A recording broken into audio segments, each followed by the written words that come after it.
are these people?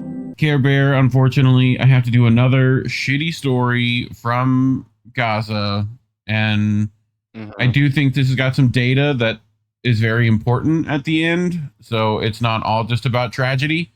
But we'll get into it. So this is from Rasha Abdul Jalal, over at the EI, the Electronic Intifada, who writes, Israel left a gift of death in my home. So people know what these kind of little things are, right? These little can openers, right?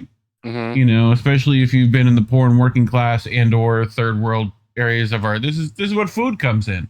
Food comes in this. This is food.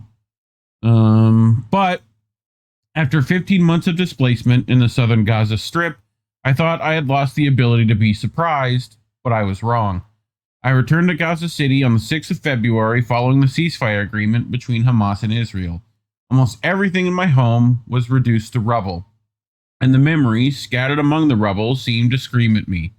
I spotted a metal box with Hebrew writing on it and a key. I picked the box up, trying to determine if it was a can of tuna or beans. I thought the box had been placed in the rubble as if someone wanted me to find it. I felt a lump in my throat. Since when did a food box become so eye-catching? My mind didn't comprehend it at first, but something was strange. There was no clear expiration date or brand name. When I lifted the box off the ground, it felt lighter than I thought it should have. This prompted me to recall the text messages that international organizations constantly send to my mobile phone, warning people not to tamper with any suspicious object among the rubble of houses. At that moment, I felt a shiver run down my spine. I put the box down, then took a step back, then another. I immediately called the toll-free emergency number. I explained the situation to the person who answered, and I was told not to tamper with the box, to leave immediately, and then a mine-clearing team was on its way. It wasn't long before 2 men in uniform, but without any equipment in hand, arrived. They introduced themselves as bomb disposal experts with Gaza's Interior Ministry. They asked me to point out where I found the box. I did. The 2 men then proceeded cautiously, with one of them carefully picking up the box. He placed it inside an iron box in their vehicle. Next came the shock that made my legs wobbly. One of the men told me that the box was a trap, a bomb disguised as food. This is a gift of death that the Israeli soldiers left for the children of Gaza, he said. At that moment, I thanked God that I had not taken my 5 children home. I had left them with their grandparents at my parents' house in the Al Nasser neighborhood, west of Gaza City. So, in that vein, I brought this. This came out recently, right? This is a 7-year-old, Ibrahim Abu Galeh, from the eastern neighborhood of Jenin, right? We're right in the area. So abused by the Israeli occupation forces, who raided his grandmother's home at dawn, executing his grandmother in cold blood. In the end, they released him naked at the Al Jalima checkpoint north of Jenin. And I'll let him... They were freezing and cold. I'm 7 years old when the army came to us. I was at my grandfather's house. They came to us at 5:30 in the morning. They took us and made us get on the ground. All the farm was emptied. My grandmother stepped outside to check the call for prayer, and they shot her. When they took me, they loaded me onto the Tiger and took me to Jalama. They brought foil sheets and covered us with them. After that, they started interrogating us. They put us in a big room for 1 hour and then took us to a smaller one. It was freezing. They were all sitting, smoking and eating, drinking as well. They hit me on the back and it left marks. It hurts a lot. After that, we left at 3:30 p.m. Whenever someone spoke, they hit him on the back with their boots. Whenever they spoke, they were struck. I fell asleep, but whenever he hit the door with his leg, I would wake up startled. So this is how they treat children there. Thoughts so far, Care Bear? None. Yeah. I'm kind of numb. All of this. I know, dude. The bomb disposal expert said demining crews had found dozens of mines that were intentionally placed and others that were unexploded ordnance due to a technical malfunction among the rubble of houses. It is believed that there are still hundreds and perhaps thousands of these unexploded ordnances that have not yet been discovered. Muhammad al-Qadi was killed on 7th of February in the explosion of a suspicious object left by the Israeli army in Rafah, Gaza's southernmost city, according to the Wafa news agency. In January, 10 people were injured, 4 critically, as a result of an explosion in Al-Qarara, east of Khan Yunis, also in southern Gaza. UN data showed that more than 90 people have been killed or injured by unexploded ordnance since the Israeli attacks began in October 2023. It was reported on the 29th of January. The New York Times stated in December that the Israeli military fired nearly 30,000 munitions into Gaza in the war's first 7 weeks, more than in the next 8 months combined. Muhammad al-Haddad, 31, did not know what his home in the Shujaiya neighborhood of Gaza City would be like after 15 months of war and displacement, but he sensed it would not be the same as he left it. When al-Haddad arrived at his home on the 2nd of February, he contemplated how his house was now just a pile of rubble, but that it was something that could be salvaged. He found the remains of a closet, some wooden planks, and an overturned table. As he was trying to pull out what he could carry, his foot stepped on a wooden plank half buried in the rubble. A sudden explosion lifted his body in the air for a few seconds before he fell hard to the ground and lost consciousness. When he finally opened his eyes, the light was dim above him. He was lying in a bed, disoriented, not knowing where he was. He remembered trying to get up and his body not responding. He tried to move his right leg. It was not there.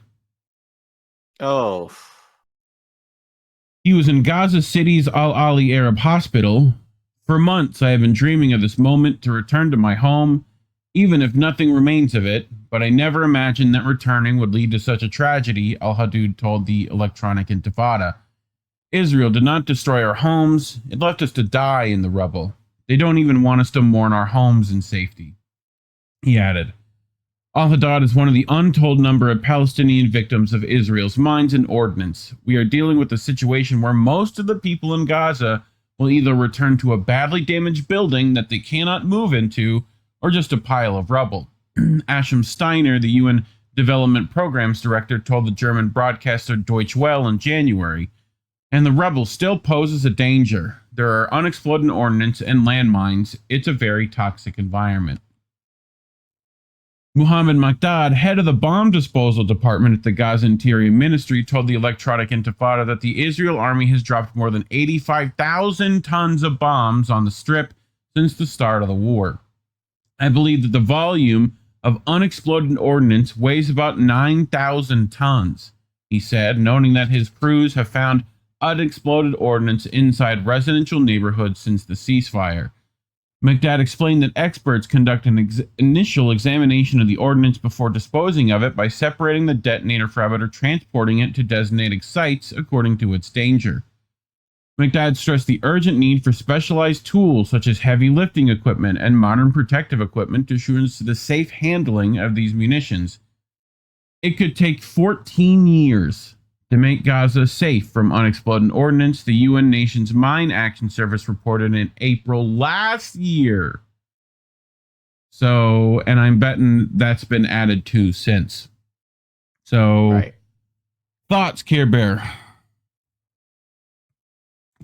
Well, I just think about the late and maybe great Princess Diana. This was her thing, Yes. like in terms of landmines.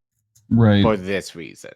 So it's funny that now, like over 30 years later, this isn't like this was her heart and soul, like from what I remember, like her talking about and trying to bring advocacy around and fell on deaf ears.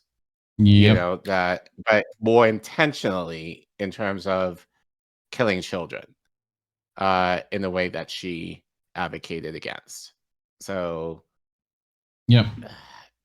it's disgusting. But as I said, it's just numb. All these Gaza stories that you bring, it's numbing. Yeah. Which I don't want to feel, but it's like week after week after week after week, we just get more of this, and it doesn't get any better. So well, now it's beginning to happen in Syria too, right? And in my opinion, more so. You know, like it's much more personal over there. They don't have the kind of like, you know, death from afar that Israel can surmount. You know, so, but death still nonetheless. Yeah, I mean, that's dude, that much explosives in an area. I mean, and they talked about it like it's unexploded ordnance. I think it's much more malicious than that. This has been set up purposefully, you know? Like they wouldn't make it look like food if it was just accidental ordnance that hasn't exploded, you know? Like this is active booby trapping and, you know, in the civilian areas, which is probably a war crime and against Geneva codes, but what do I know? So I'm sure there's some rules on mines in there. But yeah, I mean, I definitely thought about Diana too. I also thought about the pedal mines used in Ukraine, which are a very similar problem, or were. But yeah, just heartbreaking stuff, honestly.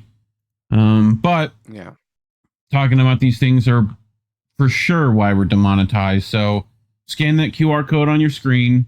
Go to that URL, ko-fi.com/indienewsnetwork, or as always, links to donate are in the description below. We appreciate every monetary help we can get.